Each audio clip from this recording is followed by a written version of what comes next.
तो हेलो दोस्तों, आइए पहले इस वीडियो को ध्यान से देखें। कि अक्सरियत का मुल्क है, एक बात।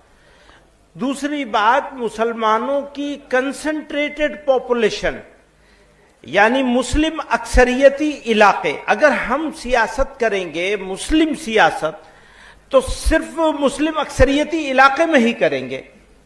वो ज्यादा से ज्यादा 34 होते हैं, उनमें से भी 11-12 कश्मीर वगैरह के इलाके में होते हैं, तो बचते जो हैं वो 20-22 बचते हैं। और उसके चक्कर में उन 20-22 को अंदर अपनी जगह बनाने के चक्कर में हम मुसलमानों की वो आबादी जो 70% से ज्यादा है और गैर मुस्लिम बिरादरान वतन के बीच में है, उसको नजरअंदाज करने पर मजबूर हो जाएंगे। सूरत हाल यह है कि मुसलमानों की अक्सरियत रहती है, 70% से ज्यादा मुसलमानों की आबादी गैर मुस्लिम बिरादरान वतन के बीच में रहती है। तो अगर हम सियासत करें, जमात करें, जमात चाहे तालीमी हो, इदारा हो, कुछ भी हो, हमें मदद मिलती है मुस्लिम अक्सरियती इलाकों से, तो हम उन्हीं के अजहान के मुताबिक, उन्हीं के सोच के मुताबिक बात करते हैं।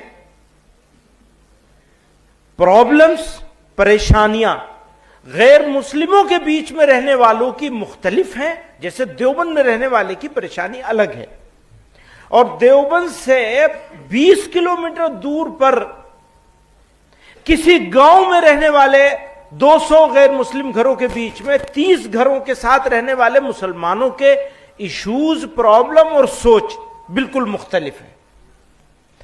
जमीयत उलमा आजादी के वक्त से मुसलमानों की सियासत से अपने आप को अलहदा करने का फैसला करती है, तो 30%, 20% मुसलमानों के लिए नहीं, बल्कि 70% और 80% मुसलमानों के लिए। हमारे सामने 14 करोड़, यानी अगर 20 मान लें तो 17-20 करोड़ मान लें, तो 17 करोड़ मुसलमान पहले हैं, 3 करोड़ 4 करोड़ मुसलमान बाद में हैं। पहली जिम्मेदारी है उन लोगों के मसाइल को और उनके ईमान और जान माल, इज्जत, आबरू की हिफाजत करना पहली जिम्मेदारी है उनके लिए जो गैर मुस्लिम बिरादरान वतन के बीच में रहते हैं।